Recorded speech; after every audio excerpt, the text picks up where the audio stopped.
operasional masjid sebesar 11.832.043 rupiah. Item kedua, dana yatim garis miring sosial sebesar 70.465.392 rupiah. Maaf, item kedua, dana yatim garis miring sosial sebesar 15.253.303 rupiah. Item ketiga, dana pembangunan masjid sebesar 70.465.392 rupiah. Penerimaan. Jumlah penerimaan antara tanggal 8 sampai dengan 14 September tahun 2023 adalah sebesar 4.758.000 rupiah. Terdiri dari pertama, perolehan kotak infak Jumat tanggal 8 September tahun 2023 sebesar 1.007.000 rupiah. Yang kedua, infak jariah dari muslimin untuk dana operasional masjid sebesar 30.000 rupiah. Dan tiga, perolehan kotak infak yatim garis miring sosial per tanggal 13 September tahun 2023 sebesar 3.721.000 rupiah. Saldonya menjadi 97.550.738 rupiah, ditambah penerimaan sebesar 4.758.000 rupiah menjadi 102.308.738 rupiah.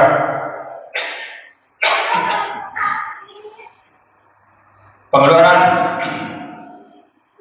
Jumlah pengeluaran antara tanggal 8 September sampai dengan 14 September tahun 2023 adalah sebesar 4.290.000 rupiah, yaitu pengeluaran untuk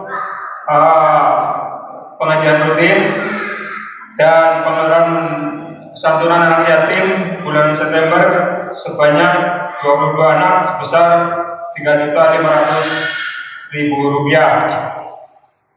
Saldonya per hari ini adalah sebesar 102.308.738 rupiah dikurang penerimaan dikurang pengeluaran sebesar 4.290.000 rupiah menjadi 98.018.738 rupiah. Saldo tersebut terdiri dari item pertama, dana operasional masjid sebesar 12.079.043 rupiah. Item kedua, dana yang sosial garis miring yatim sebesar 15.474.303 rupiah. Item ketiga, dana pembangunan masjid sebesar 70.465.392 rupiah. Penyampaian berikutnya kami sampaikan kepada para jamaah sekalian bahwa insya Allah Sabtu besok subuh DKM Masjid Nur Jannah akan menyelenggarakan kajian Sabtu subuh yang dimulai setelah sholat subuh dengan penceramah adalah penceramahnya adalah Ustadz dari Jepang, yaitu Haji Sugitomo.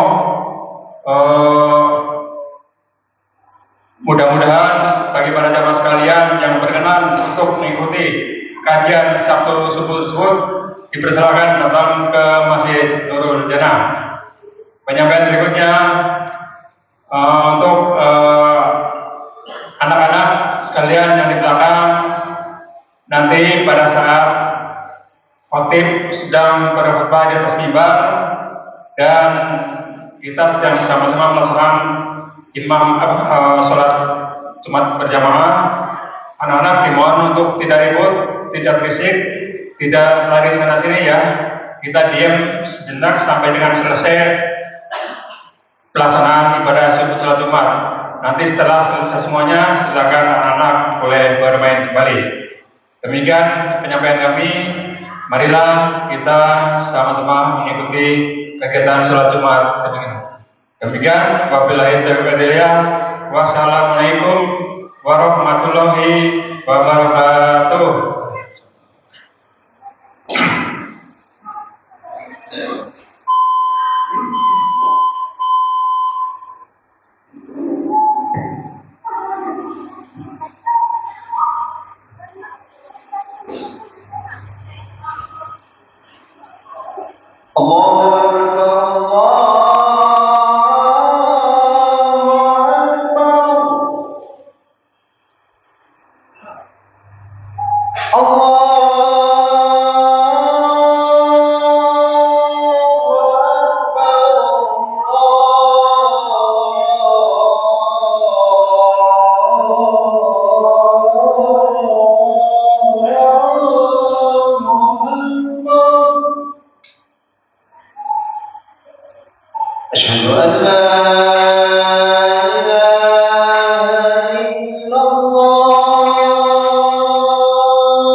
إن الله وملائكته يصلون على النبي يا أيها الذين آمنوا صلوا عليه وسلموا تسليما.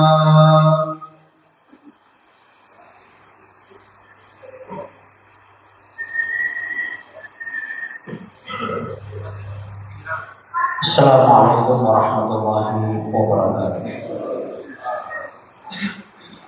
Allahu Akbar, Allahu Akbar, Allahu Akbar, Allahu Akbar. Asyhadu an la ilaha illallah.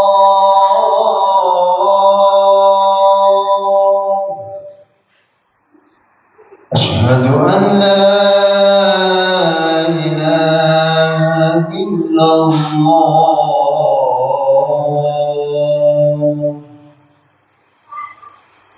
أشهد أن محمدا رسول الله.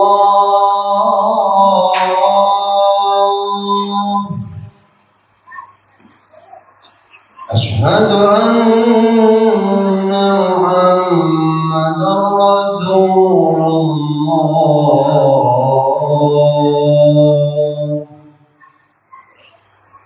حي على الصلاة،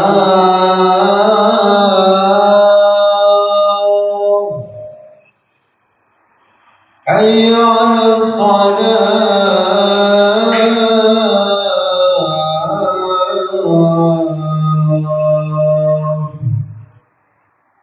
حي على الفلاح،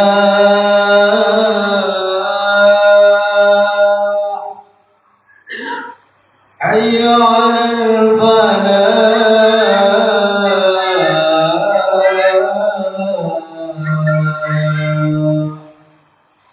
الله أكبر،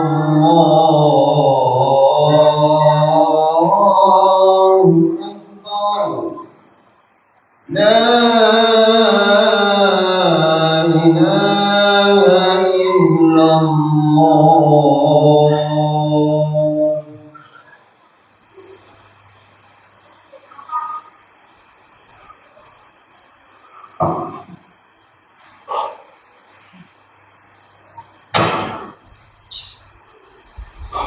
إن الحمد لله نحمده ونستعينه ونستغفره ونستهديه ونعوذ بالله بالله من شرور أنفسنا ومن سيئات أعمالنا من يهده الله فلا مضل له ومن يضلل فلن تجد له وليا مرشدا أشهد أن لا إله إلا الله وحده لا شريك له وأشهد أن سيدنا محمدا عبده ورسوله لا نبي بعده اللهم صل وسلم على سيدنا محمد وعلى آله وصحبه أجمعين.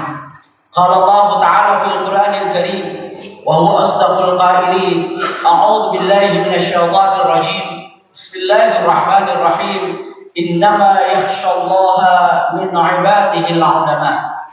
وقال صلى الله عليه وسلم في حديث شريف من خاف الله أخاف منه كل شيء ومن لم يخف خاف من كل شيء رواه البيهقي. صدق الله العظيم وصدق رسوله النبي الكريم ونحن على ذلك من الشاهدين والشاكرين والحمد لله رب العالمين. عباد الله أوصيكم ونفسي الخاطئ المذنب بتقوى الله وطاعته لقد فاز المتقون. لقد أمرنا الله سبحانه وتعالى بالتقوى حق تقاته بقوله يا أيها الذين آمنوا اتقوا الله حق تقاته ولا تموتن إلا وأنتم مسلمون. وكذلك الرسول أمر بذلك في حديث الشريف اتق الله حيثما كنت وأتبع السيئة الحسنة تمحوها وخالق الناس بخلق حسن. Amma ba'd. Hadirin sidang Jumat yang dimuliakan oleh Allah, marilah pada kesempatan kali ini untuk yang kesekian kalinya dari atas mimbar ini saya berwasiat kepada diri saya pribadi dan seluruh jamaah sekalian untuk selalu meningkatkan ketakwaan kita kepada Allah Subhanahu wa taala yang berarti imtithalul awamir wastinabun nawahi, yakni menjalankan segala perintahnya dan menjauhi segala larangannya. Karena hanya dengan dua faktor inilah kita layak dan patut disebut oleh Allah Subhanahu wa taala sebagai golongan dan kelompok al-muttaqin haqqa tuqatih. Jika salah satu di antara dua unsur ini terlepas dari kehidupan kita hanya pandai melaksanakan perintah namun tidak cerdas meninggalkan larangannya ataupun sebaliknya, maka Allah Subhanahu wa taala tidak pernah segan-segan mencabut gelar itu semua dari kita sebagai golongan dan kelompok al-muttaqin haqqa tuqatih. Hadirin sidang Jumat yang dimuliakan oleh Allah Subhanahu wa taala. Di era globalisasi saat ini, tentu saja ketakwaan kita banyak mendapatkan ujian, banyak mendapatkan tantangan, rintangan, hambatan, bahkan teror fisik maupun mental, secara langsung ataupun tidak langsung. Oleh karenanya perlu kita tingkatkan ketakwaan kita agar kita tahan, agar kita tegar, agar kita sabar dan teguh menghadapi segala tantangan yang global saat ini. Apalagi sebentar lagi kita akan menghadapi pesta demokrasi. Tentu saja perbedaan-perbedaan ini akan memanaskan suasana, memanaskan hati dan pikiran kita, menguras potensi kita yang kadang-kadang menimbulkan friksi di antara kita sesama umat dan anak bangsa. Oleh karenanya tidak ada lain adalah sekali lagi kita tingkatkan ketakwaan kita sebagai modal dan bekal menghadapi segala macam bentuk rintangan, hambatan, fitnah maupun bencana yang terjadi di sekitar kita. Di mana kata takwa sebagaimana diungkap oleh Sayyidina Ali bin Abi Thalib itu mengandung 4 unsur. Yang pertama adalah al-khaufu minal jalil, yang kedua adalah wal amalu bit tanzil, yang ketiga adalah al-qana'atu bil qalil, yang keempat adalah al-isti'dadu liyaumir rahim. Pertama adalah al-khaufu minal jalil, bahwa takwa itu mengandung unsur takut kepada Allah Subhanahu wa taala, takut akan azabnya, takut akan siksanya, takut karena kemaksiatan kepadanya, dan takut melanggar aturannya, takut tidak menjalankan perintah. Itulah takut yang sebenarnya harus ada dalam diri kita sebagai konsekuensi logis daripada bentuk takwa kita kepada Allah. Dan itu bisa kita tingkatkan takwa kita dengan meningkatkan keilmuan kita, meningkatkan kemakrifatan kita terhadap Allah dan sifat-sifatnya. Dan itu dikatakan oleh Allah Subhanahu wa taala dalam surat Fatir, "Innama yakhsyallaha min 'ibadil ulama." Bahwa sesungguhnya yang takut kepada Allah hanya mereka yang ngerti, hanya mereka yang paham, hanya mereka yang berilmu, hanya mereka yang ma'rifah terhadap Allah Subhanahu wa taala. Man 'arafa nafsahu faqad 'arafa rabbahu. Barang siapa yang mampu mengenali jati dirinya, pastilah dia akan mengenali Allah, dan kalau sudah kenal Allah maka dia akan lebih takut kepada-Nya. Bahkan rasa takut kita kepada Allah Subhanahu wa taala ini akan mendatangkan ketakutan orang lain dan makhluk-makhluk sekitar kita. Di mana hal ini ditegaskan oleh Rasulullah SAW, "Man khafallaha akhafa minhu kulla syai', wa man lam yakhaf khafa min kulli syai'." Barang siapa takut kepada Allah Subhanahu wa taala dengan penuh ketulusan dan keikhlasan, takut bermaksiat, takut melanggar syariat, takut tidak menjalankan perintah karena Allah, maka Allah Subhanahu wa taala akan berikan kepadanya rasa takut orang-orang di sekitarnya. Siapapun akan merasa takut dan segan kepadanya. Dia merasa menjadi orang yang sangat berwibawa di depan makhluk-makhluk.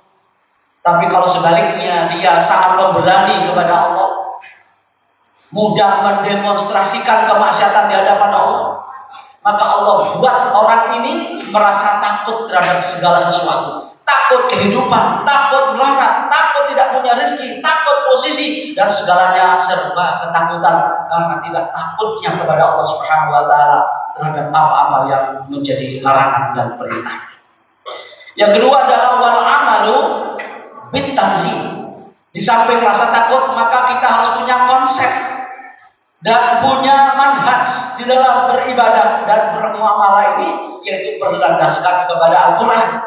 Karena Al-Quran tidak hanya sekedar dibaca pada saat-saat tertentu yang saat itu kita butuhkan, pada saat sedih, pada saat kita galau, pada saat kita butuh, baru kita butuh Al-Quran. Pada saat-saat senggang kita lupakan semuanya. Itu baru baca, belum mengamalkan. Padahal takwa itu tidak sekedar membaca Al-Quran, tapi bagaimana kita menerjemahkan ke dalam bahasa pergaulan sehari-hari, sebagaimana dicontohkan oleh Rasulullah SAW, karena khuluqul Quran, bahwa akhlak Rasulullah SAW seluruh perilakunya seperti Quran sedang berjalan. Itulah kata Aisyah ketika ditanya tentang Rasulullah SAW. Yang ketiga, kata Imam Ali bin Abi Thalib, adalah wal qana'atu bil qalil, bahwa orang bertakwa itu harus menerima apa yang menjadi jatah. Tidak perlu hidup serakah dan meminta-minta kalau memang bukan jatahnya. Bolehlah kita minta kepada Allah, tapi kalau sudah diberi oleh Allah Subhanahu wa taala, qanaah, merasa puas. Dan itulah yang kata Rasulullah SAW, termasuk orang yang beruntung. Qad aflaha man aslama wa ruziqa kafafan wa qanna'ahu Allahu bima ataahu. Sungguh mulia, sungguh beruntung orang yang sudah masuk Islam, kemudian dicukupi rezekinya oleh Allah dan diberikan kepuasan dengan rezeki yang telah diberi. Sebab kalau orang menuruti kepuasan diri, tidak akan pernah puas sampai dia mati dan akan makan tanahnya sendiri. Tapi karena merasa puas dan dipuaskan oleh Allah Subhanahu wa taala dengan hidup apa adanya dan bersyukur sesuai apa yang telah diterima dan syukuri apa yang ada, itulah tanda-tanda orang yang bertakwa kepada Allah, sehingga hidupnya tidak tamak, tidak serakah, tidak ambisius ngambil jatah orang yang bukan haknya, sampai merampok dan merampas hak-hak rakyatnya sendiri. Kenapa? Karena tidak qanaah kepada pemberian Allah. Yang keempat adalah wal ista'dadu liyaumir rahim, menyiapkan bekal untuk menuju kematian. Siapapun orangnya, sekuat apapun, sehebat apapun, dan setinggi apapun posisinya, ujung-ujungnya menjadi santapan cacing tanah. Lalu apa bekal kita di akhirat nanti kalau kita tidak persiapkan saat ini? Karena dunia adalah tempat menanam, dunia adalah tempat investasi, tempat menabung. Wabtaghi fima ataqallahu daral akhirata wala tansa nasibaka minad dunya wa ahsin kama ahsanallahu ilaik. Memang yang menjadi tujuan utama, fokus dan goal kita dalam kehidupan ini adalah kehidupan akhirat. Tapi jangan lupa, menuju akhirat itu berarti bukan dengan tangan kosong, tanpa bekal, tanpa modal. Apa yang kita pertanggungjawabkan kalau kita tidak bisa melakukan apapun di dunia, lalu kita tidak bisa melakukan pertanggungjawaban di akhirat. Oleh sebab itu kata Allah, wala tansa nasibaka minad dunya, jangan kau lupakan jatahmu, jangan kau lupakan bagianmu untuk beramal sebanyak-banyaknya sebagai bekal mempersiapkan kematian yang semua akan merasakan. Dan ini tanda orang ikhlas dan orang yang cerdas. Rasul menyatakan dalam sebuah hadisnya, al-kayyisu man dana nafsuhu wa amila lima ba'dahu wal ajizu man arba'a nafsuhu wa tamanna 'ala Allahi al-amaniyah. Orang cerdas itu kata Rasulullah adalah orang yang mau muhasabah, introspeksi diri atas amalan yang telah diperbuat dan mempersiapkan kematian. Apa bekalnya, apa modalnya, itu orang cerdas. Sementara orang yang dungu, orang yang bodoh adalah orang yang memperturutkan hawa nafsu dan panjang angan-angannya, seakan-akan hidup 1000 tahun lamanya, bahkan lebih dari itu hitungannya. Itulah 4 pilar yang akan memperkokoh ketakwaan kita kepada Allah Subhanahu wa taala. Yang pertama adalah al-khaufu minal jalil, takut kepada Allah dalam segala keadaan dan dalam segala situasi. Yang kedua, kita amalkan semampunya apa yang telah kita baca dari Al-Qur'an yang menjadi pedoman hidup kita di dunia agar kita selamat sampai di akhirat. Yang keempat, dalam kehidupan kita harus qanaah, puas dengan apa yang ada, syukuri apa yang ada. Kalau turuti nafsu tidak akan pernah puas selamanya. Alhaakumut takatsur hatta zurtumul maqabir. Kamu akan dilahirkan dengan memperbanyak dan berlomba-lomba kehidupan dunia sampai kapan? Sampai kamu ziarah kubur. Maksudnya kalau sudah mati baru dia puas. Maka syukuri apa yang ada, nikmati apa yang ada, dan gunakan dengan sebaik-baiknya. Dan yang keempat kata Imam Ali adalah kita persiapkan modal dan bekal kematian agar nanti hidup kita di akhirat menjadi orang-orang yang ditempatkan oleh Allah Subhanahu wa taala di surga bersama minan nabiyyin wasiddiqin wasyuhada'i wassalihin. Dan insyaallah kita reuni kembali dengan keluarga kita yang di dunia di surga di tempat yang tertinggi. Allahumma amin amin ya rabbal alamin. Barakallahu li wa lakum bil Qur'an azim wa nafa'ani wa iyyakum bima fil ayati wa dhikril hakim. Fataqabbal minni wa minkum tilawatahu innahu wasmi'un 'alim wa qur rabbi ighfir warham wa anta khairur rahim. Allahumma salli ala sayyidina Muhammad wa ala ali sayyidina Muhammad. Innal hamdalillah nahmaduhu wa nasta'inuhu wa nastaghfiruhu wa nastahdihi wa na'udzu billahi min shururi anfusina wa min sayyiati a'malina. من يهده الله فلا مضل له ومن يضلل فلن تجد له وليا مرشدا. أشهد أن لا إله إلا الله وحده لا شريك له وأشهد أن سيدنا محمدا عبده ورسوله لا نبي بعده. اللهم صل وسلم على سيدنا محمد وعلى آله وصحبه أجمعين. قال الله تعالى في القرآن الكريم وهو أصدق القائلين: أعوذ بالله من الشيطان الرجيم بسم الله الرحمن الرحيم والعصر إن الإنسان لفي خسر إلا الذين آمنوا وعملوا الصالحات وتواصوا بالحق وتواصوا بالصبر. لقد أمرنا الله سبحانه وتعالى بالتقوى حق تقاته بقوله: يا أيها الذين آمنوا اتقوا الله حق تقاته ولا تموتن إلا وأنتم مسلمون. وكذلك رسول أمر بذلك في الحديث الشريف: اتق الله حيثما كنت وأتبع السيئة الحسنة تمحوها وخالق الناس بخلق حسن. ولقد أمرنا الله subhanahu wa ta'ala bis-salatu was-salam 'alan nabi. Innallaha wa malaikatahu yusalluna 'alan nabi. Ya ayyuhalladzina amanu sallu 'alaihi wa sallimu taslima. Allahumma ighfir lil muslimin wal muslimat wal mu'minina wal mu'minat al ahya'i minhum wal amwat wa ya sami'u qaribun mujibu da'wat wa ya qadiyal hajat wa ya kafiyal muhimmat bi rahmatika arhamar rahimin. اللهم اعز الاسلام والمسلمين واهلك الكفره والمبتدع المشركين اللهم شتت شملهم وفرج جمعهم وزلزل اقدامهم برحمتك يا ارحم الراحمين اللهم انصر من نصر الدين واخذل من خذل المسلمين اللهم نسالك علما نافعا ورزقا واسعا وشفاء من كل داء وسقم برحمتك يا ارحم الراحمين اللهم ربنا لا تزغ قلوبنا بعد إذ هديتنا وهب لنا من لدنك رحمه انك انت الوهاب اللهم ربنا هب لنا من ازواجنا وذرياتنا قرة اعين واجعلنا للمتقين اماما اللهم رب اغفر لنا ولوالدينا وارحمهم كما ربونا صغارا اللهم اجعل بلدتنا اندونيسيا هذه بلدة طيبة وربا غفورا اللهم لا تسلط علينا ما لا يرحمنا ولا يخافك فينا اللهم نسألك حسن الخاتمة ونعوذ بك من سوء الخاتمة ربنا آتنا في الدنيا حسنة وفي الآخرة حسنة وقنا عذاب النار وقنا عذاب النار وقنا عذاب النار وادخل الجنة مع الأبرار يا عزيز يا غفار يا كريم يا ستار حرم هذه الوجوه جميعا من النار